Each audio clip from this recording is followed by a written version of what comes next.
مساء الخير مشاهدينا الكرام، اهلا بكم وهذه حلقه جديده معكم من القاهره. دائما يتجدد اللقاء من قلب العروبه النابض القاهره ومتابعه لاهم ما يجري من احداث وفعاليات على الساحه، ولعلنا نركز بشكل او باخر على اهم ما يهم المنطقه العربيه وما يتعلق بالشان المصري.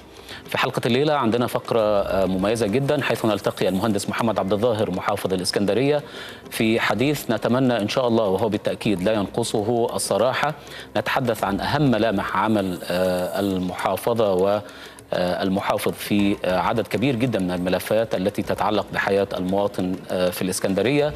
ايضا نتحدث عن اهم المشكلات والمعوقات التي ربما يجدها المحافظ في تنفيذ ما يصبو اليه من خطط طموحه تنهض بالمواطن السكندري. حديث ان شاء الله نتمناه نقطه انطلاقه لحلول كثيره تواجه أو حلول لمشاكل تواجه الإسكندرية، وأيضا نقطة انطلاقة لتحديد أهم ملامح النهضة التي يتبناها محافظة الإسكندرية وتحقيقها على أرض الواقع في هذه المحافظة عاصمة مصر الثانية. نخرج إلى فاصل قبل أن نستضيف سيادة المحافظ المهندس محمد عبد الظاهر، نتابع من خلاله أيضا تقريرا يمهد لحديثنا مع السيد المحافظ. كونوا معنا.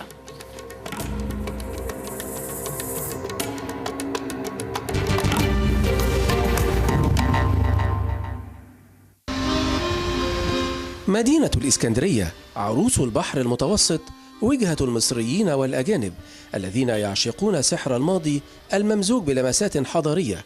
وما بين طيات سحر عروس البحر المتوسط وروعة معالمها الأثرية تظهر المشاكل التي تواجه الإسكندرية والتي تؤرق حياة المواطنين. وتواجه الإسكندرية مشكلة تعد قنبلة موقوتة، وهي المباني المخالفة التي تنتشر بالمئات في مناطق عدة، إلى أن وصل الأمر إلى مرحلة الخطر، وأصبحت المدينة متخمة بالأبراج المتجاوزة الارتفاع وغير المرخصة والتي تنتشر في أحياء عدة من المحافظة. وتعرضت الإسكندرية مؤخرا لما وصفه البعض بالكارثة الحضارية، حيث هدمت قصور ومبان أثرية مدرجة على قائمة التراث العمراني، وذلك في الأعوام الأربعة الماضية التي أعقبت ثورة يناير. وتواجه الإسكندرية مشاكل أخرى مثل الصحة والقمامة والمرور والطرق والصرف الصحي، وخاصة أزمة الأمطار الأخيرة التي سلطت الضوء على ضعف منظومة تصريف الأمطار في المحافظة. وخلال لقاء رئيس الوزراء شريف إسماعيل بنواب المحافظات، عرض نواب الإسكندرية مشاكل المحافظة على إسماعيل، والذي أبدى بدوره تفاهما واضحا لتلك المشكلات ووعد بحلها. بدورهم طالب نواب الإسكندرية بضرورة السعي تجاه تطوير المحافظة في عدة جوانب، من أهمها التخطيط العمراني وحل مشكلة المحليات والحد من البناء المخالف داخل المحافظة.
ان شاء الله. بس كرش ما يقدرش. اهلا بكم مشاهدينا الكرام مجددا. نرحب بضيفنا الكريم سياده المحافظ المهندس محمد عبد الظاهر محافظ الاسكندريه. هو حديثه الطيب قبل الهواء لعله يعني اوجد شكل من اشكال التواصل الود معنا. اهلا بك سياده المحافظ. اهلا بك.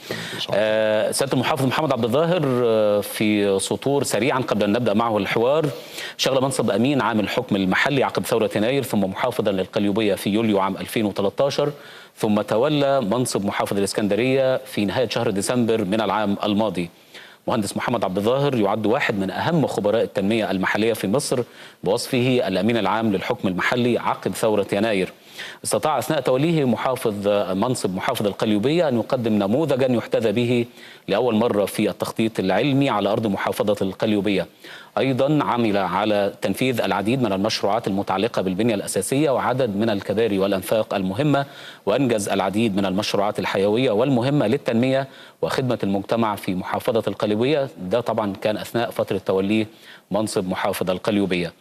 مع توليه منصب محافظ الإسكندرية وطبيعة الحال هذا المنصب لعله يعني يلقى مزيد من الاهتمام كون المحافظة واحدة من المحافظات المهمة، وأيضا باعتبارها ثاني أو العاصمة الثانية لمصر.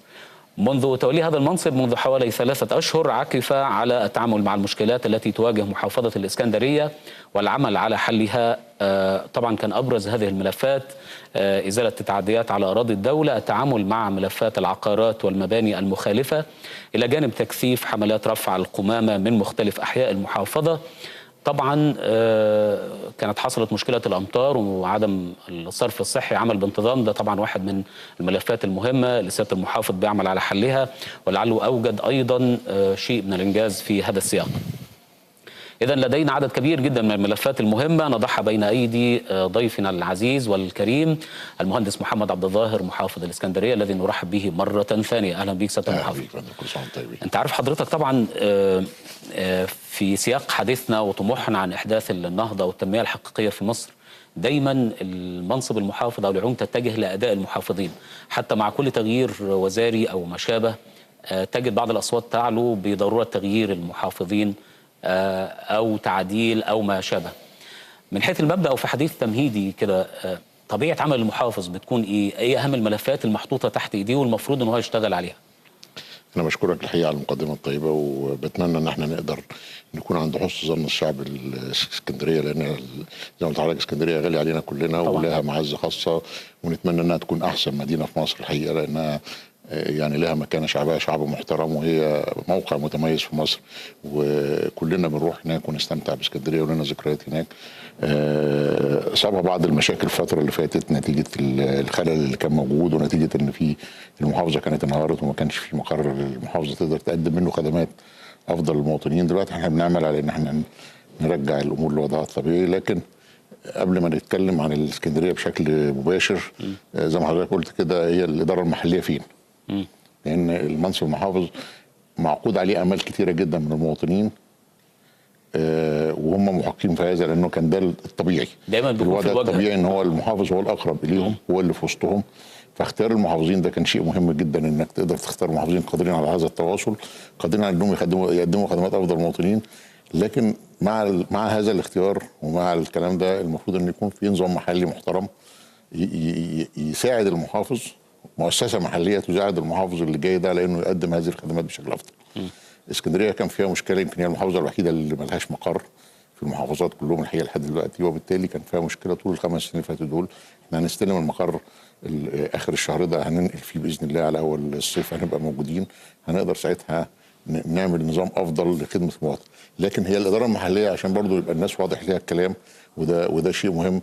الاداره المحليه هي المحافظ وجهازه التنفيذي والمجلس المحلي اللي هو منتخب بيراقب ويشرع وينقل للمحافظ طلبات المواطنين، وينقل للمواطنين مشاكل المحافظه والاعمال اللي بتتم ويقيس مدى رضاهم عنها. يعني طالما ما فيش جهاز اداره محلي قوي، المحافظ بيجد صعوبه في تنفيذ. فانت عندك دلوقتي انت بالظبط عندك دلوقتي جزئين، الجزء اللي هو التنفيذي برئاسه المحافظ، وده فيه خلل كبير جدا، من اول المبنى مش موجود، ثانيا لحد القيادات وتجميعتها، ثالثا من اول النظام المحلي والتشريعات اللي موجوده وبعدين تنقل بقى على الجزء الثاني اللي هو الجزء المحلي اللي هو اللي بيراقب ويشرع ده مش موجود. وبالتالي انت بتشتغل ب 50% وال 50% اللي موجودين ما هماش كافيين، ما هماش مظبوطين. يعني انت قمت بثوره عشان تغير النظام. تغيير النظام بيبقى في التشريعات مش في الاشخاص. يعني احنا عندنا تشريعات الاداره المحليه كلها فيها خلل وكلنا عارفين هذا الكلام. وبالتالي التشريعات ديت عامله مشكله للمواطن وعامله مشكله للمحافظ وعامله مشكله للاداره. والاتهامات متبادله دون ادراك لحجم المشكله. وبعدين على مدى ال5 سنين اللي فاتوا ما كانش في مجلس شعب. كانت لسه مؤسسات الدوله ما اكتملتش. النهارده سنه 2016 عندنا تفاؤل كلنا لانها بدايه سنه جديده اكتملت فيها مؤسسات الدوله، بقى عندنا رئيس جمهوريه محترم انتخبناه باراده شعبيه عاليه جدا، عمل في خلال السنه ونص اللي فاتوا دول انجازات على اعلى مستوى، حطت مصر في المكان اللي تستحقها. وشفنا كل الحاجات اللي اتعملت من اول الامم المتحده وافريقيا والمؤتمرات الاقتصاديه وقناه السويس والمشروعات العملاقه اللي بتعمل، فده كان انجاز شخصي محترم من السيد الرئيس. لحد ما عندنا دستور برضو كلنا توافقنا عليه وان كان في بعض الاختلافات عليه، لكن الاخر هو دستور محترم جاهز دلوقتي ان احنا نعمل نظام محلي او نظام حكم محترم. بقى اكتملت بالاخر في بدايه اخر 2015 اول 2016 بمجلس شعب اخترناه برضو باراده حره، مجلس شعب محترم. اعتقد ان احنا كلنا توافقنا عليه برضو وجي يعني باراده وانتخابات نزيهه جدا، وبالتالي هو اللي هيعمل لنا النظام اللي احنا هنشتغل عليه. عظيم. النظام المحترم اللي هنشتغل عليه بعد كده، هيعمل لنا التشريعات اللي تعمل لنا النظام اللي ما فيش فيها لا مجاملات ولا استثناءات ولا اي نوع من انواع المحسوبيات اللي كانت موجوده في الانظمه اللي قبل كده واللي كانت عامله لنا خلل ومحسسه المواطن بان هو يعني في خيار وفقوه زي ما بيقولوا يعني. وبالتالي احنا في مرحله اعتقد انها دقيقه جدا وهي مرحله اصلاح بقى الاداره المحليه. طب هنا يقال او قيل انه الانتخابات المحليه هتؤجل شويه، هل ده برضو هيبقى ضاغط على المحافظين؟ هو طول ما فيش مجلس محلي فاحنا في مشكله. لكن احنا بنحاول نحل هذا الكلام بشغل اخر. يعني دي بترجع بقى للخبرات اللي موجوده. يعني اولا الحاجات اللي محتاجين قرارات فيها فاحنا بنرجع للسيد رئيس الوزراء الحقيقه ما بيتاخرش. الحاجات اللي بيحل محل المجلس طبقا للقانون برضو في بعض الامور اللي هي فيها خلل، بس طبعا الكلام ده بيبقى فيه يعني في حاجات معينه بس مش في كل شيء.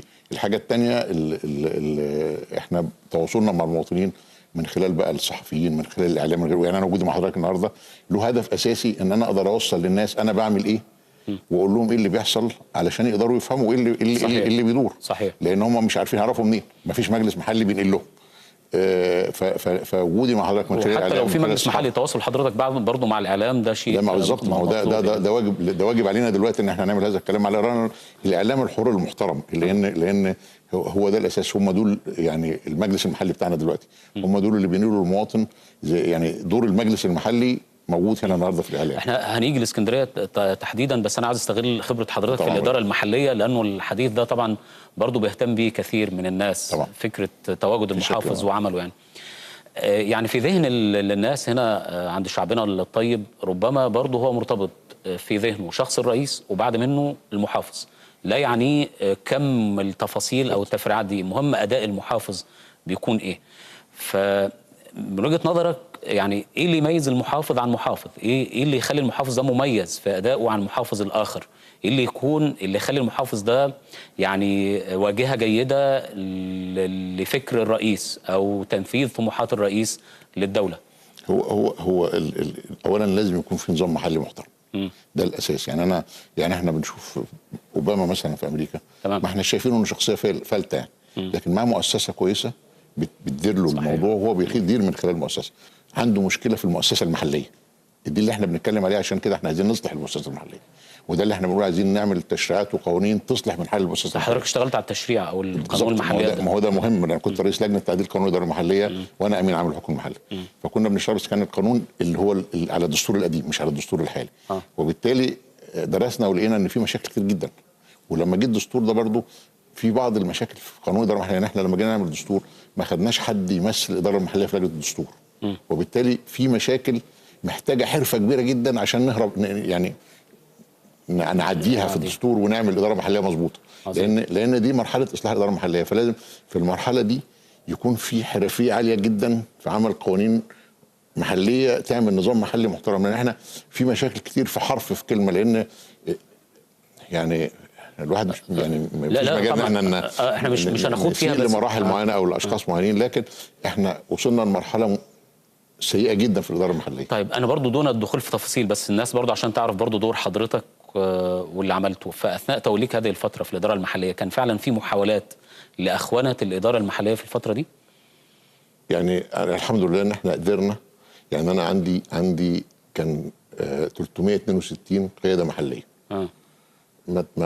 ما كانش غير 14 واحد بس، ودول كانوا من غصب عننا كلنا اتحولوا لاخوان المسلمين، وبقيه ال 362 قياده طبيعيه تمام زي الفل. لكن من الاداره المحليه ما قدروش ياخدوا غير 14 قياده محليه، وده لان احنا حطينا ضوابط صارمه جدا، وقلنا والله هي دي الضوابط اللي هتتنفذ. بس الكلام ده حقيقي يعني مش مجرد كلام انشائي فكره اخوانه. لو كانت العمليه طالت اكتر من كده ما كناش هنقدر، لان هم كانوا خلاص حولوا في اخر قبل 30/6 تحول كل المحافظين لمحافظين اخوان. وبالتالي كنت انت هتفقد السيطره على المحافظات، لان الاول كانوا المحافظين موجودين، فكان في التزام ان انا يقول اللي عايز اقوله لا ده ما ينفعش لان في كذا كذا. ولا في ضوابط معينه بشكل رسمي، فكانوا بيلتزموا بالكلام ده، واحنا كنا بنقف في حائط سد قدام هذا الكلام.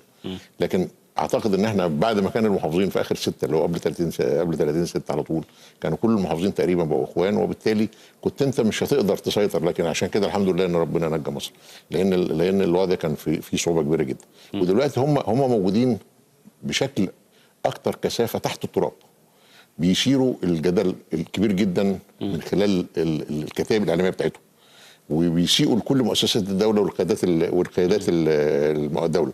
فالاساءه لقيادات الدوله ومؤسساتها ده هدف من اهدافهم علشان يعملوا اسقاط للدوله. ونتمنى ان الناس تستوعب هذا، لان اللي بيحصل على الكتائب الاعلاميه والكتائب الاعلام بتاعتهم ده شيء مخطط ومخطط بعنايه جدا، وبيشتغلوا فيه من غير ما يقولوا ان احنا اخوان، وبالتالي في ناس بتمشي وراه. هل ده هو السبب؟ نتمنى ان ما حدش يمشي وراه. هل ده السبب لتاجيل الانتخابات المحليه؟ لا، تاجيل الانتخابات المحليه لحد ما يطلع القانون، لان لازم لا فكره قانون. التخوف من هيمنه الاخوان لو احنا عملنا قانون مظبوط مفيش خوف. يعني لو احنا عملنا قانون مظبوط، لان هي المشكله ان احنا نعمل قانون مظبوط، مش لمجرد ان انا باخد القانون واقول ان انا عملت قانون ووديته لمجلس الدوله وتراجع القانون. هناك في مجلس الدوله بيتراجع من ناحيه الصياغه ومن ناحيه الدستوريه والقانونيه. عظيم. انما هو بيؤدي الغرض ولا لا، ده حرفه لازم الحرفيين اللي يعملوه. عظيم. لان هو الخلل في البدايه ان احنا لما عملنا الدستور زي ما قلت لحضرتك ما كانش في حد من الاداره المحليه، وبالتالي الابواب طلع فيها بعض المشاكل اللي خلت الاداره المحليه مش في الصوره اللي احنا كنا نتمناها. وبالتالي هيبقى في صعوبه جدا انك تعمل القانون. ما كنتش محترف تماما هيبقى الموضوع فيه صعوبه جدا، وهيبقى فيه خلل هنتنينا نبني عليه، ونبقى عاملين زي اللي عامل اساس عماره مش كويس وبنبني عليها. لا وفي الاخر هتقع. احنا نتمنى ان هو يتم اعداده بشكل جيد. منذ ان بدانا الحديث مع حضرتك لعلنا في النافذه المجاوره نتابع صور لبعض الجولات لحضرتك في محافظه الاسكندريه، وايضا بعض المشروعات اللي بيتم تنفيذها على ارض الواقع في المحافظه، املا بالنهوض بهذه المحافظه العزيزه على كل مصري. من اللحظه الاولى لتولي حضرتك المنصب، اعتقد في 27 ديسمبر ولا 26 ديسمبر؟ 27 ديسمبر مع نهايه عام 2015. اول ما استلمت المهام سياده المحافظ، كان ايه الملفات اللي انت بدات تحصرها، او اول ما عملت ايه؟ هي اهتمامات المواطن. اهتمامات المواطن. احنا عندنا المشكله الاساسيه كل اسكندريه بتعاني منها، اللي هي مخلفات المباني. مشاكل اسكندريه كلها جايه من مخلفات المباني. كم المخلفات غير عادي، كثافات بنائيه عاليه جدا في اماكن ضيقه. الشارع 6 متر والعماره فيه 22 دور، مع ان المفروض يتبني فيها 3 ادوار او 4 ادوار فقط. اللي بيبني 22 دور، ال 22 دور دول عايزين فيهم في العماره دي 50 60 شقه ب 70 80 عربيه، يركنوا فين في الشارع؟ الصرف بتاعهم يروح فين؟ والبناء ده صريح واخد تصريحات من الاداره المحليه؟ مخالف كل ده طبعا، مش كده؟ كل ده مخالف لدرجه بقى ان انت كمان طب فين المحليات؟ ما هو الموضوع عشان كده ده الاتهام اللي هو ايه اللي مش في محله. لان موضوع المخالفات المباني مشترك فيها 7 8 9 جهات. مش المحليات بس؟ مش المحليات جزء، وجزء الوحيد اللي بيقوم بدوره للاسف. اللي بيقوم بدوره للاسف. ومع ذلك العماره طلعت 22 مش المحليات كمان، هو الادارات الهندسيه. عشان نفصل، الادارات الهندسيه دي هي المسؤوله عن الرخص ومسؤوله عن كل شيء، زيها زي الادارات التعليميه وزي الادارات الصحيه. وجودها في الحي مش معناها انها تابعه الحي. وهي مش تابعه لاداره الحي اطلاقا، تابعه للمحافظ. هي تابعه لمديريه الاسكان لوزاره الاسكان. لا لكن هي موجوده في الحي. لو وجودها في الحي، لان هو ده كان المقر اللي موجود زمان لما كانت بلديات. دلوقتي الحي موجود. احنا لما حصل اهمال لحاله الادارات الهندسيه وعدم متابعتها بشكل مباشر من الجهات التابعه ليها، فتدخلت الاحياء عشان تساعد بس. فبقى الموضوع الاتهام موجه للاحياء، وبرضه مفيش مشكله، خلينا نتكلم على ان واحنا برضه ما بنعممش في الاداره الهندسيه طبعا يعني، لكن خلينا نقول القضيه للناس، لان الناس برضه محتاجه انها تعرف علشان الوضع يبقى واضح. النهارده رخصه المباني ومخالفات المباني بتنتهي عند مدير الاداره الهندسيه، لا رئيس الحي ملوش اي توقيع عليه، ملوش اي سلطه يعني عليه. رخصه المباني ملوش توقيع على رئيس الحي. رئيس الحي ممكن يبقى ضابط، يبقى مهندس، يبقى دكتور، يبقى محاسب، ملوش دخل بالشغل الهندسي بتاع الاداره الهندسيه ولا له حتى توقيع عليه، وبتنتهي طبقا للقانون بتوقيع مدير الاداره الهندسيه. فهنا يبقى الادارات الهندسيه هي المسؤوله مش الاحياء، عشان لما نيجي نقول الفساد نقول الفساد في الادارات الهندسيه مش في الاحياء، وبعدين نيجي نشوف طب الفساد في الادارات الهندسيه ده فين؟ ايه سببه؟ ليه سيبناهم يعملوا كده؟ فتيجي تقول انت النهارده في صاحب الارض ده اللي بيبني ده المفروض يسال ويحاسب. المهندس اللي بيبني له، المقاول اللي بيبني له، بتاع الاداره المحليه اللي بيعملوا له الاجراءات،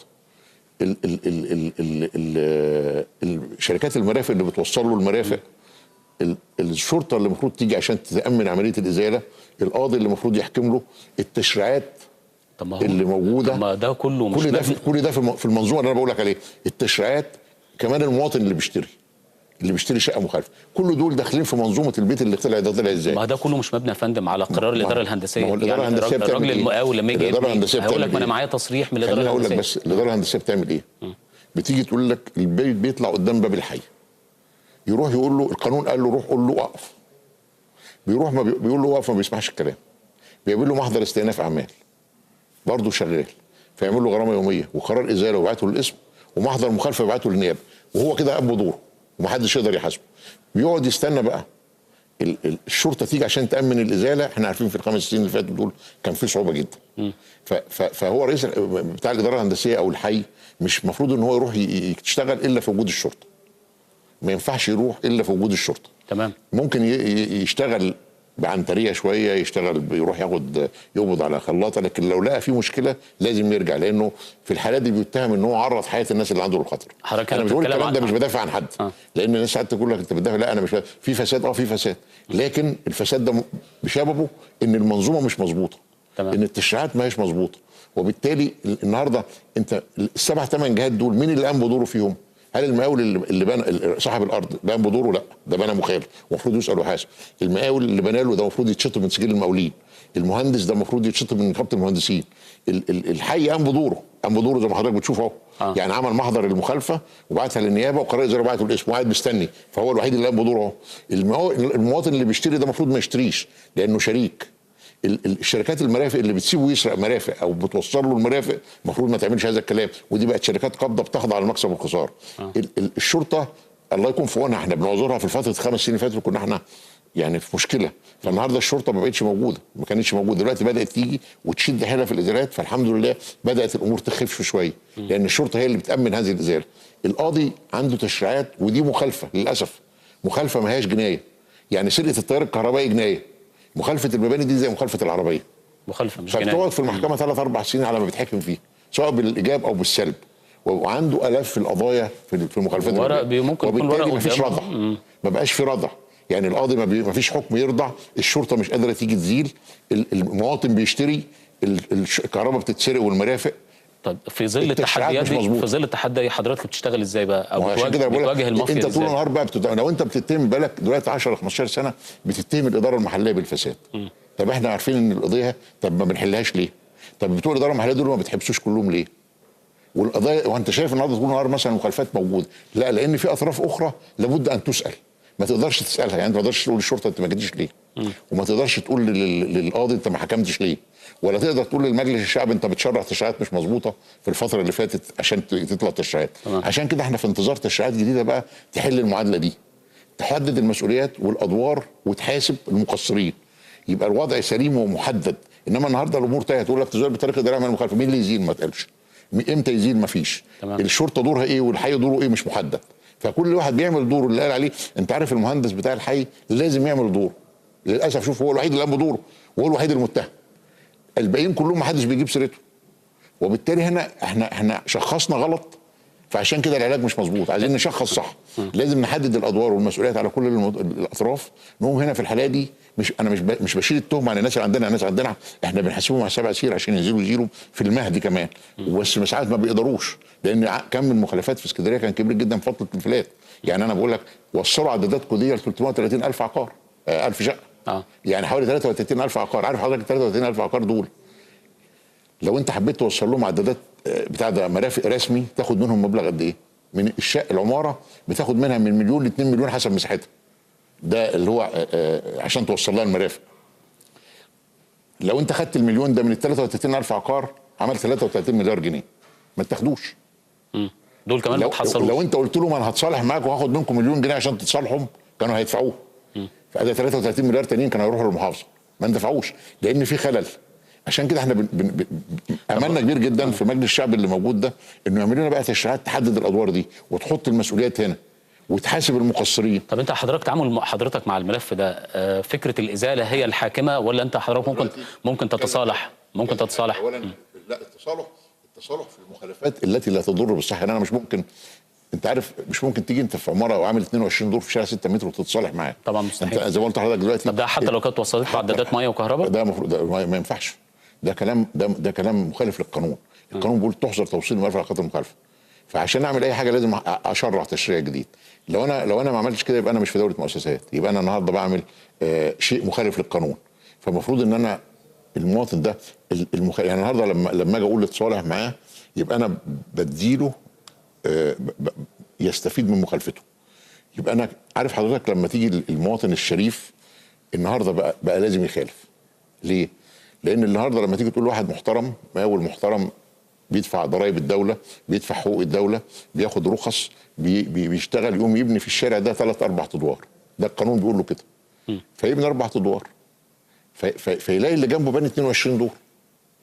فده بيبيع الشقه، عشان يبيع الشقه هنا محتاج يبيعها بمليون و2 مليون لانها محترمه.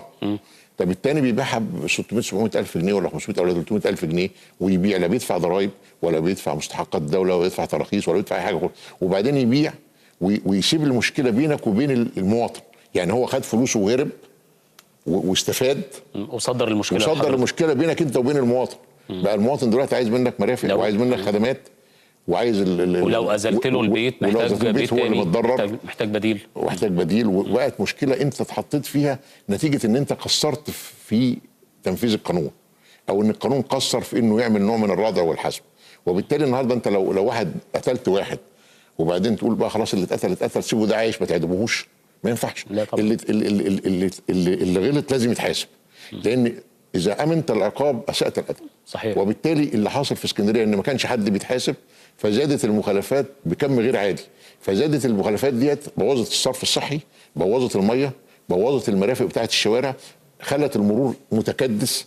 انت النهارده زي ما بقول لك العماره 22 دور دول فيها 100 عربيه، هيركنوا ازاي في واجهه عماره 15 متر؟ هو طبعا مش عامل جراج. وبالتالي بقت الناس عايزه تهجر، بقت اعصابهم تعبانه. يعني حتى الاعصاب التعبانه بقت من اسباب مخالفات المباني. عظيم. وبالتالي لابد ان الملف ده يتعمل بيه بمنتهى الحسم. المرافق ما نوصلش، مخالفات نزيد. هو واضح ان الملف ده نحاسب المقاول، نحاسب المهندس، نحاسب المالك، التشريعات تتعدل، الشرطه تتامن، القضايا تتحط في المحاكم وتاخد دورها سريعا والناس تتحاسب. الملف ده برضه لسه فيه بعض التفاصيل يعني افهمها اكتر من حضرتك، بس استاذنك نتوقف بس لدقائق بسيطه نتابع خلالها موجز الانباء مع زميل تامر حنفي، وبعد موجز الانباء نواصل معكم الحديث. ابقوا معنا.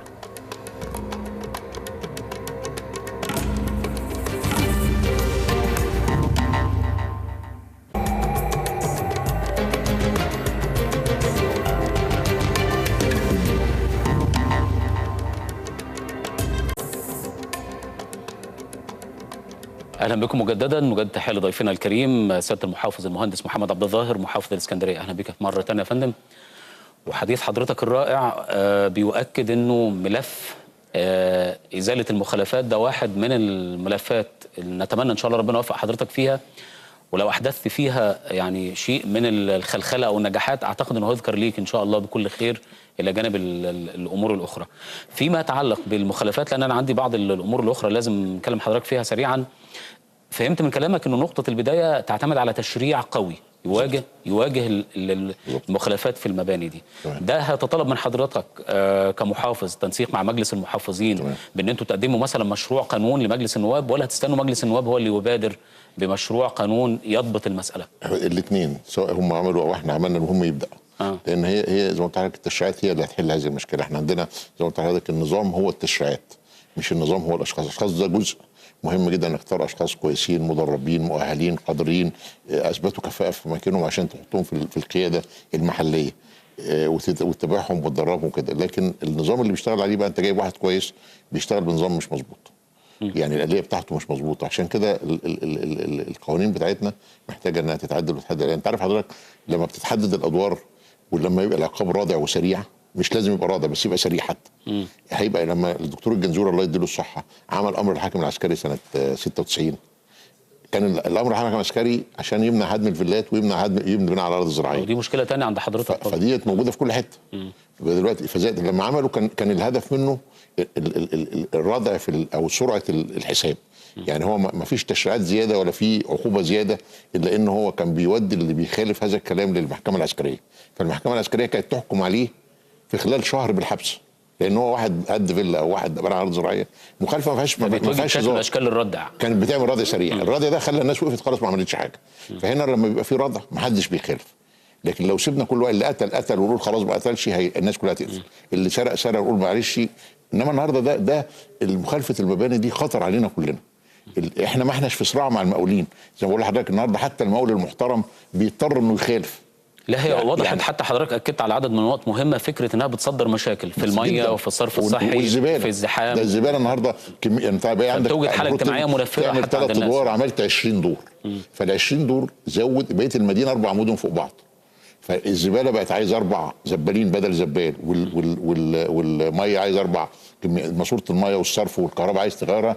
عشان تغير هذا الكلام مشاكل كبيره جدا، فلازم تدفع. فانت النهارده المقاول ده بيبيع ويسيب لك المشكله مع المواطن. النهارده انت في عذاب. طب انا سامحني سريعا هنطوف حول بعض الامور استغلالا وجود حضرتك معنا في الوقت المتبقي من البرنامج.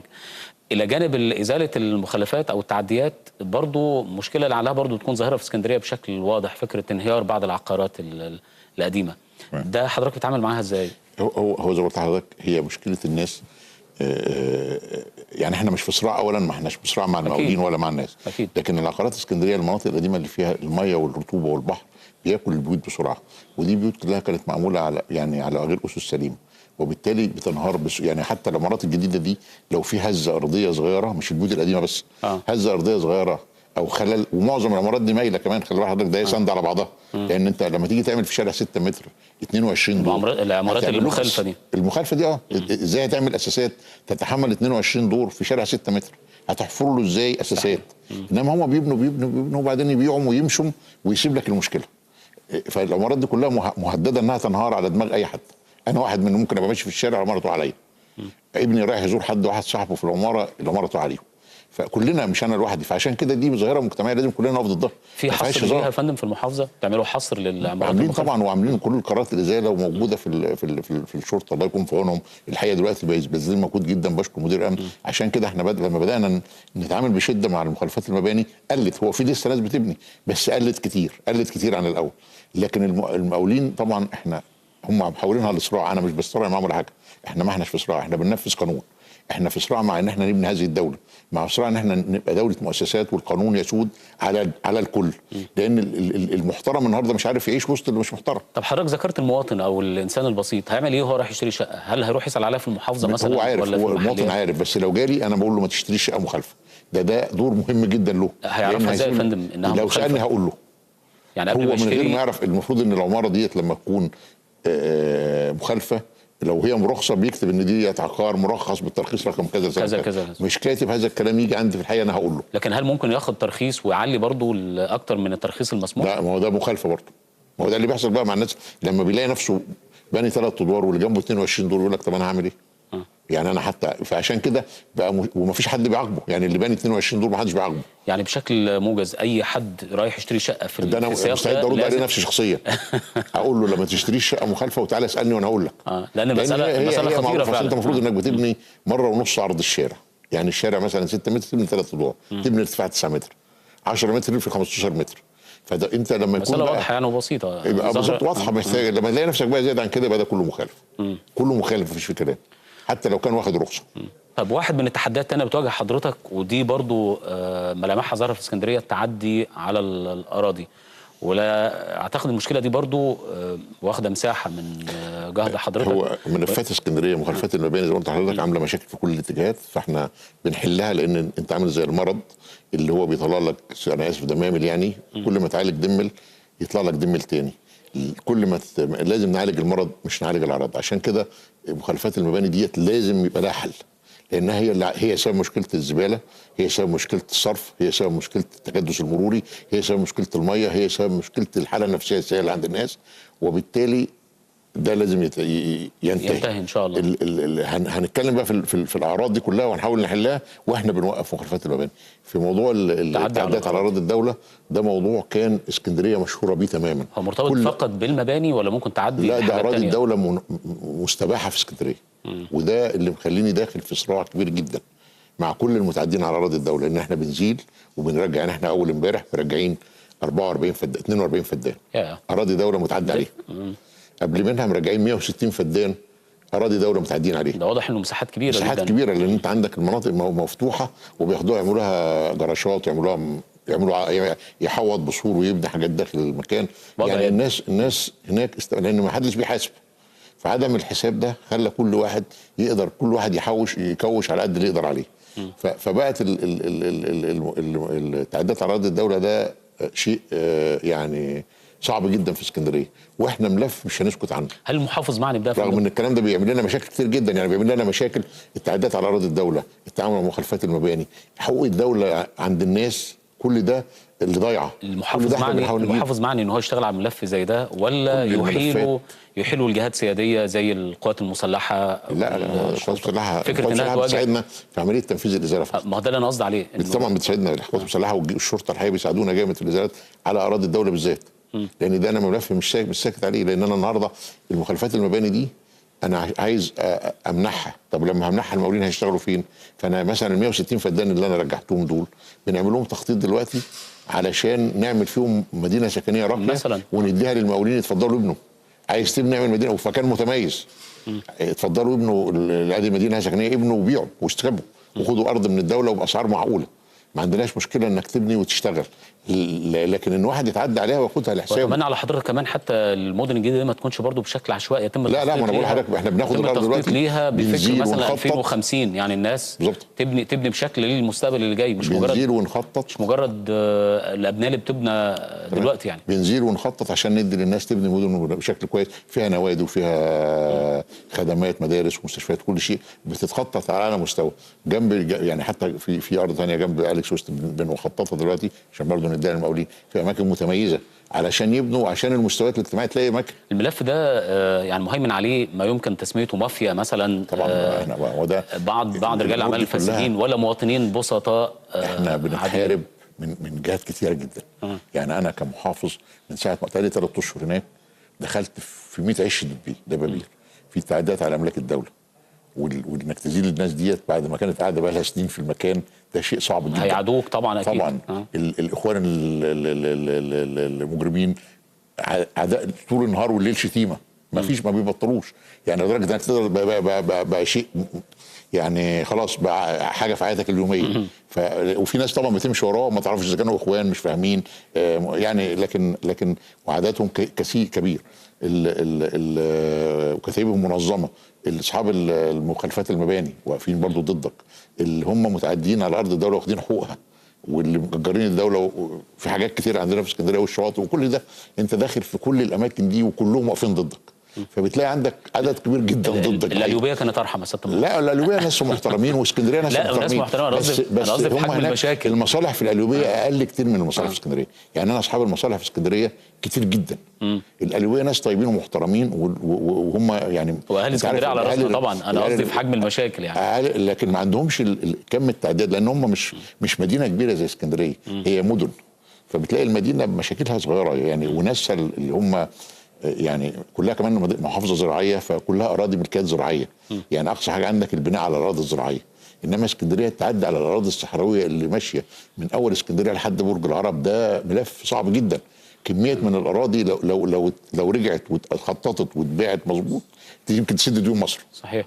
طيب ملمح برضه من ملامح التعدي على الاراضي الخاصه بالدوله ظاهر جدا في وسائل الاعلام فيما يتعلق بالحديقه الدوليه، ده لانه ربما اخباره الناس متابعاها اول باول. ايه حقيقه الموضوع ده، وهل الناس اللي هم خدوا الاراضي دول على حق، وانه اكل عيشهم خلاص بقى هناك وحضرتك يعني تقسو عليهم شويه، ولا ايه طبيعه الموقف هناك؟ والله انا عشان بس الناس تبقى فاهمه يعني. انا بس عايز اكد ان انا مانيش في صراع مع حد، عشان بس الناس ما تفتكرش ان احنا جايين نصفي حساب. انا ماليش حساب، ما اعرفش، انا ماليش اي ولا اي معارف ولا اي اصحاب ولا اي شله في اسكندريه، لكن الوضع صعب، وبالتالي احنا في صراع ان احنا زي ما قلت لك نبني الدوله دي ونحافظ على حقوقها ومستحقاتها. فده بيصطدم مع بعض المصالح الخاصه اللي هي هم يعني عارف سيدنا علي الحكمه جميله جدا، سكت اهل الحق عن اهل الباطل حتى ظن اهل الباطل انهم على حق. فسنين طويله انت ساكت عن الناس، ما بتحاسبهمش على حاجه، وبالتالي بقوا فاكرين ان ده حقهم. خلاص ازاي الدوله تيجي تاخده دلوقتي؟ اللي انا بقوله دايما ان حق الدوله عمره ما بيضيع، لو حتى قعد 100 سنه 100 عام عمرك ما هتقدر تاخد حق الدوله، وده اللي لازم الناس كلها تبقى عارفاه. انا ممكن سكت عليه 10 12 سنه 15 سنه، بس في الاخر هاخد حق الدوله وعليه فوائده. بس لما تواجهه دلوقتي افضل بعد 10 سنين. ما هو ده عشان كده انا دخلت. ما ينفعش ان انا اسكت على هذا الكلام. يعني انا ما اقدرش اقول ان انا ضد هذا، ده المستثمرين على راسي من فوق، انا معهم قلبا وقالبا طالما بتستثمر وبتاخد حقك وتدي الدوله حقها. انما انت استثمر برضه بس ادي الدوله حقها، انما ما يبقاش الدوله النهارده. يعني انا مش قادر اقول ازاي، لان الشعب الاسكندراني كله عارف هذه المشكله. انا لما رحت حملوني امانه ازاي ان هم ان الدوله سايبه، يعني اعتبروا ان الدوله دوله فساد لانها ساكته على مستحقاتها اللي موجوده في الحديقه الدوليه بالملايين. يعني يقولوا ان لنا هناك اكتر من 1.5 مليار. ياه. فاحنا في الاراضي اللي متاخده من الحديقه الدوليه، الحديقه الدوليه لانك بقى لهم 12 سنه بيدفعوا الايجار الرمزي اللي كان مقدر، اللي احنا المفروض ان احنا نعدله من سنه 2004.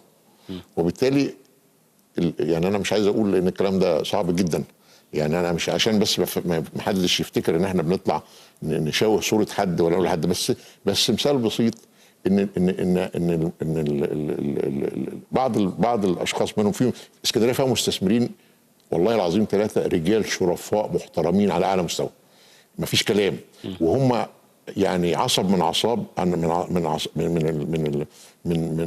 اعمده التنميه في مصر.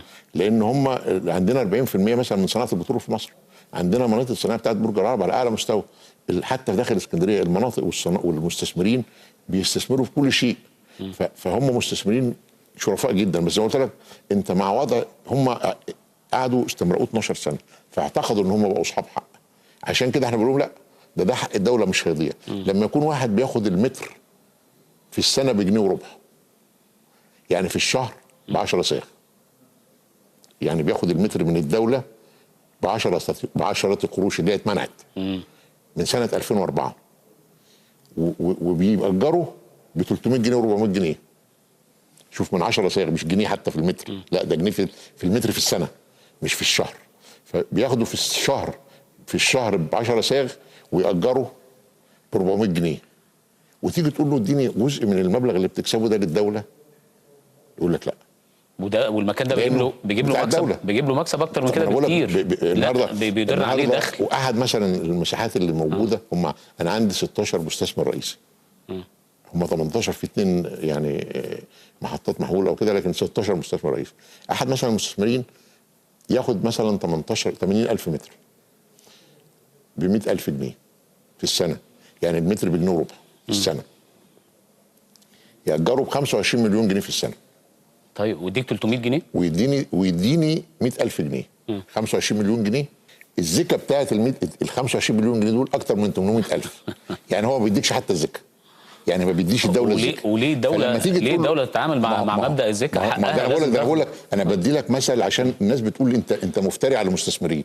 انا مش مفتري. اولا هم دول مش معظمهم مش مستثمرين، المستثمر منهم جه والتزم ودفع، لان معظمهم بياخد منك ويبيع طالما حقق ارباح بيدي يعني هو ما بيدفعش لا شركه ولا بيستثمر ولا بيدفع ضرائب ولا بيدفع مستحقات، هو بياخد منك ويأجر واللي بيأجر منه ده هو اللي بيستثمر ويدفع ضرائب وناس ملتزمه وشغاله وبتدفع 400 جنيه في الشهر له وما بتتكلمش، وهو بس لمجرد ان هو خد منك المتر عشان انا يعني انا اسف ان انا بقول الكلام ده، بس ما انت لازم الكلام ده الناس تعرفه. الراي العام في اسكندريه عارف. يعني انا ما عنديش مشكله في الراي العام في اسكندريه كلهم عارفين ان انا لما بجيب حق الحقيقه الدوليه، لان هم بقى لهم 12 سنه بيقول لك ليه انتوا سايبين حقنا من 2004 ل 2016 سايبين حق الدوله ليه؟ فانا لما رحت ما اقدرش اسكت على هذا الكلام. فبنرجع بنجيب حق الدوله. في الاسكندريه عارفين ما فيش مشكله ومقتنعين تماما، الناس اللي فيهم كل الاسكندريه الشرفاء عارفين هذا الكلام واقفين معايا وجنبي وبيأيدوني في اللي انا بعمله. عظيم. لكن يمكن الكلام لما بيتنطر بره في وسائل الاعلام بيبقى احيانا ما فيش حد بيدافع عنه. يعني اقول لك لا ده المحافظ ضد الاستثمار وبيحارب المستثمرين وبيحط اسعار غاليه عليهم وبياكلوا حاربهم في اكل عيشهم ومحافظ يعني كانه محافظ مفتري وبيحط 1000 جنيه على المتر. انا ما حطيتش هذا الكلام ده خالص. انا مش عايز اقول. انا قلت لهم كام جنيه في المتر؟ ادوني 7 جنيه في المتر. بدل ال 300 جنيه اللي انتوا بتاخدوهم ادوني منهم 7 جنيه تحت الحساب وبعدين نتفاهم. طب يعني 7 جنيه دي عملت مبالغ كبيره، لان ال 7 جنيه مثلا واحد واخد 100,000 متر في 7 جنيه في 12 سنه بتجيب 100 مليون جنيه. حضرتك داخل المواجهه دي باوراق قويه في ايديك طبعا ده حق الدوله ولا هم مظبطين برضو ورقهم؟ ده حق دوله. لا يعني لا يمكن. هم دخلوا هذا الكلام وفحصنا الموضوع ده. يعني انا مش عايز اقول ايه، هم رفضوا هذا الكلام. خلاص ندخل في اللجان الرسميه. دخلنا النهارده بقى في مشكله. بس الانجاز في يعني ضرائب، في 1.2 مليار ضرائب ما بتدفعش. بيدفع منهم 65 مليون جنيه ضرائب. انت محتاج يعني سرعه انجاز في اللحظه. انت محتاج ايجارك بتاع الدوله ده، ايجارك اللي انت هتاخده ده مش اقل من 1 مليار جنيه كمان. يعني انت النهارده انا كنت طالب منهم حوالي 400 مليون جنيه اللي هي ال7 جنيه اللي انا باخدها دي. بقول لهم 7 جنيه تحت الحساب. الملف ده يا فندم احيل بعضه للقضاء يعني او لا ده هو لسه يعني هيدخل، لان هو راح اللجنه لفض منازعات الاستثمار وقالوا لا يتفحص كل حاله على حده ويتاخد فيها قرار بما لا يقوم عليه. اللي دفع ضرائب دفع، واللي ما دفعش ما دفعش، واللي تعدى على ارض الدوله تعدى، واللي بنى بدون تراخيص بنى، واللي عمل مخالفات، واللي شغل بدون تراخيص، واللي غير في العقود بتاعته، واللي غير في الشكل العقدي بتاعه، واللي زور في الاوراق بتاعته. كل واحد بحالته، كل واحد هيتحاسب بما يرضي ربنا. ما انا بقول لك انا مش في صراع معاهم. انا نفسي، لان دي صداع في اسكندريه بقى له 12 سنه. كل الناس بتتكلم انتوا ليه ما بتجيبوش حق الدوله؟ تطلع الجرايد طول النهار تقول لك المحافظين اللي ضيعوا حق الدوله. لا انا مش شبه من المحافظين اللي ضيعوا حق الدوله، والمحافظين اللي قبلين كانوا معذورين الحقيقه، لان هم بذلوا مجهود كبير، لان الموضوع كان فيه اجراءات تقاضي. يعني انا هم اقول لك ايه، انتوا سبتوهم ليه 12 سنه ما خدتوش حق الدوله؟ فين المحافظين اللي كانوا قبل كده؟ لا المحافظين اللي قبل كده معذورين في هذا الكلام، لان احنا فسخنا العقد معاهم 2004 راحوا للتحكيم، 2006 صدر التحكيم راحوا للقضاء الاداري، 2008 صدر الحكم بتاع القضاء الاداري راحوا للقضاء المدني، 2010 صدر القضاء المدني، قامت الثوره. بس هو لازم سنتين ما ينفعش لما بتخلص اجراءات التقاضي. ما ينفعش شهر، ما هو عشان كده انا بقول لك حتى المحافظين اللي قبلي ما كانوا معذورين، لان كل ما يجي يشتغلوا يقول لك لا في قضيه فاستنوا لما نخلص القضيه. فالمحافظين نفسهم برضو كانوا معذورين. لكن انا لما جيت بقى لقيت ان خلاص احنا بعتنا للفتوى، طب ننفذ الاحكام ازاي؟ قالوا نفذوها بالطريقه دي، فبدانا ننفذ بالفتوى اللي جت تنفيذ الاحكام، لانها بقت احكام كتير علشان يبقى شغل كله قانوني وحكم قضاء اداري وحكم محاكم عاديه، فكل ده لازم فتوى بقى تفتلنا. فراحوا الفتوى، جات لنا الفتوى بعد الثوره ما قامت. بدات الثوره تيجي، جم الاخوان المسلمين الموضوع ينام شويه، بعتنا نقول لهم تعالوا لا ما تجوش، طب ادفعوا لا ما تدفعوش. فانا رحت عامل قرار حاسم. لما جيت قلت لا مش هنقعد ادفع مبلغ كذا يقدر بطريق لجان، تدفع اهلا وسهلا نكمل اجراءاتنا معاك ونتصالح معاك، ما تدفعش احجز عليك وافسخ عقدي معاك، وبعدين نتعاقد مع بتوع الباطن اللي موجودين دول وناخد واحنا منهم ال 300 جنيه اللي انتوا بتاخدوهم دول. ما انا اولى، الدوله اولى. اذا كنت انت منتج جد ومش عايز تدفع حق الدوله. فطبعا الموضوع لما راح اللجنه الوزير فضل وزاره الاستثمار وقف قليلا لحد ما نفحص بشكل اكتر. هيبقى الفحص بقى شامل كل شيء، شامل ضرايبه وتاميناته والحاجات اللي اتعدوا عليها والحاجات اللي رخصوها. يبقى الموضوع بقى اذا كان حق دوله ومخالفات، المخالفات يحاسبوا عليها في الاجهزه القضائيه، وحق الدوله يعود ما فيش فيه مجال للكلام، ما حدش هيحصل فيه ابدا، ولا حد ابدا هيضيع حق الدوله مهما راحت الزمن. يعني انت عارف حضرتك بعد الثوره ما قامت، احنا لما قمنا بالثوره رجعنا حقوق دوله كانت ضايعه كتير جدا، وعقود كانت اتعملت بالباطل ورجعناها. فالنهارده احنا مش ممكن ابدا هنسامح في حق الدوله يضيع، لان ده اللي انا هشتغل بيه في اسكندريه. اسكندريه عايزه فلوس كتير جدا. انا مدير الدكتور اسامه عقيل مستشار الطرق بتاعنا بيعمل لي خطه مع جامعه اسكندريه، بيعملوا لي خطه النقل والمرور في اسكندريه للفتره اللي جايه. بيقول لي انت محتاج 4 مليار جنيه علشان تحل مشكله المرور في اسكندريه. فانا محتاج فلوس كتير، بس انا مش هقول ان 4 جنيه اعملهم النهارده ولا بكره، لكن اقدر باي مبالغ احل المشاكل اللي موجوده. مع موجة الامطار الغزيره اللي تعرضت الاسكندريه في الفتره الاخيره، حصل زي ما حضرتك تابعت وشفت الشوارع غرقت او اتملت ميه بالشكل اللي تابعناه.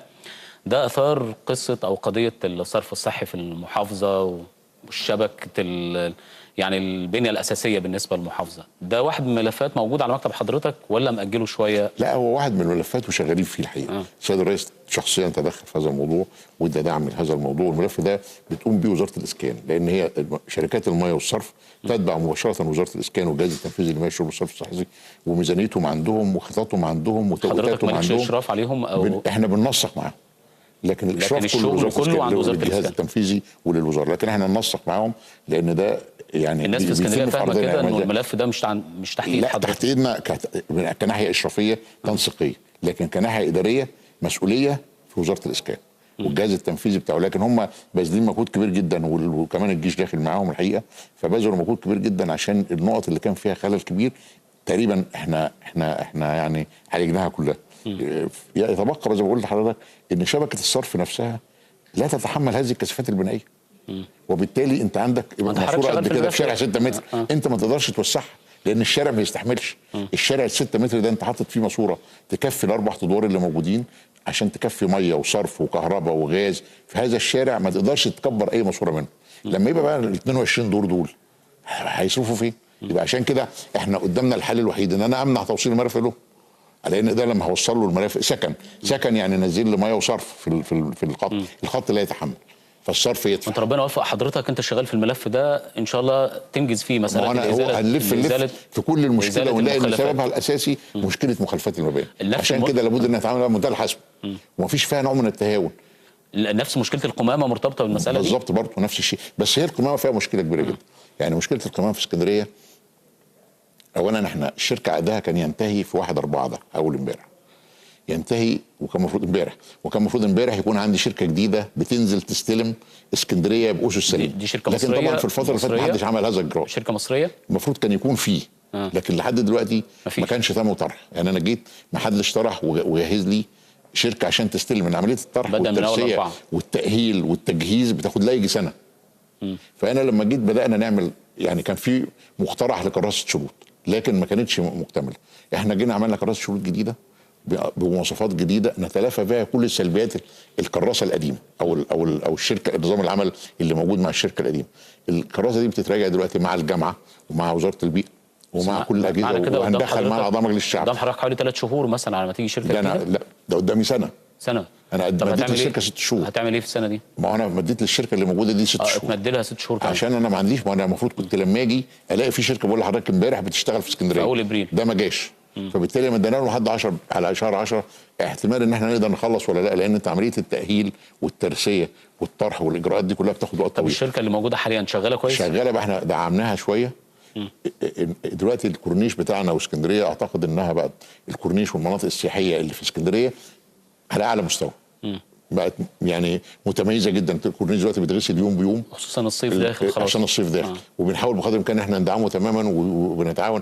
الشركه عامله اللي هي الخدمه المميزه ديت للمناطق السياحيه بتاعتنا ومدعمينها وبتشتغل. ما بتلاقيش في الكورنيش ولا في المناطق السياحيه مشكله. تمام. لكن بتدخل في المناطق الشعبيه اللي هي كانت من زمان طول عمرها فيها مشكله. لكن احنا بنحاول دلوقتي بقى بندعم. احنا اشترينا معدات ب 22 مليون جنيه علشان نخلي الاحياء تساعد مع الشركه مع بدايه الصيف، لانها بتتورد المعدات دي السنه في شهر 4 علشان على اول 5 وشم النسيم تكون كل المناطق الشغل ده يكون تحت اشراف حضرتك او تحت اشراف المحافظه بدعما مع الشركه عشان نبقى ايه، لان الشركه غير قادره وخاصه ان هي ماشيه انها تجيب معدات جديده وانها تحسن من خدماتها. فبالتالي احنا بنشتغل مع الشركه دلوقتي عشان نقدر نخدم المناطق الشعبيه زي ما بنخدم المناطق السياحيه. تمام. الناس في المناطق الشعبيه طبعا الله يكون في عونهم واحنا بنعتذر لهم، لكن انا عايز اقول بس كميه الزباله برضو اللي بتطلع. احنا كنا زمان بنعمل ايه في اسكندريه؟ كان زمان الزبال بيدخل البيت ياخد الزباله، واللي مش مشترك مع الزبال بيحط انا اسف في الخرابات اللي هي الاراضي الفاضيه. وده لما تتملي ننزل نشيل الخرابات دي ونفضيها وتمشي العمليه. احنا جينا في سنه 2000 قلنا لهم لا ما ترموش في الخرابات ولا الزبال يطلع لكم، حطوا في الشارع. وحطينا لهم صناديق. كانت الزباله بتنزل قليله، وكانش فيه المخالفات الكبيره اللي موجوده سنه 2016 مخالفات المباني 16 سنه دول كم مخالفات غير عادي تم في اسكندريه. تقريبا مشاكل اسكندريه بسبب مخالفات المباني. 3 مدن فوق بعض. تقريبا مشاكل اسكندريه بسبب مخالفات المباني. ما انا بقول فزادت كميه المخالفات جدا، كميه الزباله او القمامه. فبالتالي انت بتشيل الزباله طول الليل، ما انت ما تقدرش تشيل في اسكندريه مرتين. الشوارع بالنهار ضيقه جدا، زحمه جدا. لو انت نزلت عربيات تشيل هتوقف الدنيا. فالعربيات بتشتغل طول الليل من الساعه 12 بالليل لحد 6 7 الصبح بتشتغل في الزباله. تيجي الصبح الناس تمشي خلاص شلت الزباله والشارع نظيف، تبدا الناس تحط زباله طول النهار في الشارع. كم زباله كتير جدا، انت لو سبته يوم ما تشالش يقفل الشارع. طب ممكن حضرتك فانت بتشيله والناس تحط. ممكن حضرتك تشتغل على الملف ده اعلاميا مثلا. ما احنا بنقول لهم دلوقتي بقى حضرتك بقى بقول لهم لو سمحتوا اتاخروا شويه بالظبط في وضع الزباله. يعني انت لو حطيتوها بالليل، انت عارف انا كنت في روما اخر مره كلكم سافرتوا وشفتوا، لما تمشي في شوارع روما بعد الساعه 12 بالليل تلاقي الشوارع بتاعتها مليانه زباله زي عندنا، بس محطوطه في اكياس مش محطوطه يعني فيجي العربيه الصبح الساعه 6 تشيل الزباله، الشوارع نظيفه طول النهار. تبدا الناس تحط الزباله بعد الساعه 12 بالليل. طب دي فكره برضه. احنا لو عندنا هنا، لو قدروا شبابنا في اسكندريه وسمعوا كلامي وبداوا يحطوا الزباله متاخر شويه، هيبقى الشارع نظيف طول النهار، وبعدين يبدا يتوسخ بالليل. تيجي العربيات تشيله. طب انا يعني اعتقد ان احنا ان شاء الله محتاجين قعده ثانيه مع حضرتك باذن الله لاحقا نشرف بيك فيها وحديث ممتد حول اسكندريه. انا ما بحبش الكلام المباشر او التلقين يعني، لكن اذا كان من جمله او كلام حضرتك حابب توصله لاهل اسكندريه ربما ما تطرقناش اليه في حديثنا، فمعاك مساحه توجه لاهالينا الاعزاء في اسكندريه كلمه يعني. انا يعني عمري ما هنجح من غيرهم. يعني ما كانوش يقفوا معايا ويساعدوني عمري ما هقدر انجح ولا اعمل حاجه لاسكندريه، وهم الحقيقه الناس الشرفاء فيهم كلهم واقفين جنبي. انا واحد محب لاسكندريه وعاشق اسكندريه، وقلت انا قضيت مهمتي كمحافظ لاسكندريه القليوبيه. يعني قلت لهم انا محافظ سابق، محافظ القليوبيه السابق، لكن خدام اسكندريه، وهتني خدام اسكندريه لحد ما اعمل لها اللي تستحقه. طول ما انا موجود هناك لحد ما امشي من هناك انا بشتغل خدام لشعب اسكندريه ولاهل اسكندريه عشان احقق لهم الانجازات اللي اقدر اعملها، واحط خبرتي كلها في العمل المحلي علشان اعمل لهم انجازات من خلال دراسات متميزه، سواء في النظافه سواء في المرور والطرق. احنا هنعمل مؤتمر صحفي يمكن الاسبوع اللي جاي هيعملوا الدكتور اسامه الخيل والجامعه عشان نقول كل اللي هيتعمل في اسكندريه بالنسبه للنقل والمرور، سواء مهم الناس تعرف لقطر لمترو انفاق لطرق لكباري المحاور. كل ده اتخطط دلوقتي في الثلاث اشهر اللي فاتوا دول، بنخطط تماما عشان نعمل على اسس علميه سليمه، فهم يطمنوا ان احنا مش هنعمل حاجه الا مدروسه، مش هنفرط في حق الدوله، صدقني يا فندم. مساحه الشفافيه دي لو حضرتك تمسكت بيها الناس هتقدرها يعني. ان شاء الله قول لهم حجم المشاكل كذا، بس يبعدوا عن انا جايب لي فلوس كذا هعمل بيهم كذا، الناس هتقدر ده يعني. هيشوفوا هذا الكلام ان شاء الله في الفتره الجايه. احنا دلوقتي درسنا زي ما حضرتك في كراسه الشروط بندرس مظبوط عشان نتلافى السلبيات اللي قبل كده، عشان نجيب شركه متميزه تعمل خدمه نظافه محترمه لاسكندريه، بنعمل خدمه طرق محترمه ومرور، بنجهز عشان ما تبقى كل حاجتنا معموله بشكل علمي مدروس، لخبرتي اللي انا عرفتها كلها في الاداره المحليه احطها لهم علشان تبقى قدامهم. هم بس ما يميلوش ناحيه الطاقه السلبيه بتاعه اصحاب المصالح وبتاعه الاخوان اللي بيطلعوا يشتموا كل مؤسسات الدوله وكل قيادات الدوله وكل رموز الدوله علشان يعملوا احباط ويعملوا اسقاط للدوله. لا احنا مش هنعمل كده، ومش هنساق وراه، ومش هنخاف منه، ومش هنخاف من اللي بيشتمنا، ولا هيقل ولا هنقلق من اللي طول النهار طالعين يقولوا كلام مش مظبوط على النت ويروجوا اشاعات مش مظبوطه، لان احنا واضحين تماما في شغلنا. اللي عايز يسال على اي موضوع هيلاقينا موجودين. لما هننقل في محافظتنا الجديده هيبقى تواصلنا اكتر من المواطن، فخلوكوا جنبنا عشان خاطر محافظه اسكندريه. الصدق والاخلاص اقصر الطرق للاقناع، وزي ما حضرتك اوضحت وكنت صادق في حديثك، اعتقد انه الكلام ده اكيد هيوصل لهم. وزي ما حضرتك اكدت برضه فكره التواصل معهم المستمر سواء في مؤتمر صحفي او من خلال وسائل الاعلام مختلفه، فكره انه حضرتك بتعرض الحقيقه عليهم كامله، اعتقد ده يعني اسلوب هيبنى عليه مسائل ايجابيه لاحقا ان شاء الله. احنا برضه الشواطئ بنحاول بقدر الامكان انها تلبي رغبات كل المواطنين في اسكندريه. اول امبارح مأجرين شاطئ من شواطئ اسكندريه كان بيتأجر ب1.2 مليون، اجرناه ب15 مليون جنيه، الفرق كبير قوي. كان ربنا يوفقك يا فندم. فاحنا بنحافظ على املاك الدوله، بنحقق بها اعلى ايراد عشان نعمل بها احسن خدمات لمحافظه اسكندريه. مهندس محمد عبد الظاهر محافظ الاسكندريه، نتمنى له كل التوفيق ان شاء الله باذن الله، وزي ما قلت لحضرتك ان شاء الله يجمعنا لقاء اخر تكون بعد الخطوات الايجابيه ونجاحات تحققت ان شاء الله. كل التوفيق لحضرتك وشكرا جزيلا لوجودك معنا النهارده. اشكرك فندم، كل سنه وانتم طيبين. مشاهدينا الكرام مستمرون معكم في فقره حواريه اخرى تاتيكم بعد الفاصل نتحدث فيها عن العلاقات المصريه الموريتانيه في ظل زياره الرئيس الموريتاني الحاليه للقاهره. ابقوا معنا.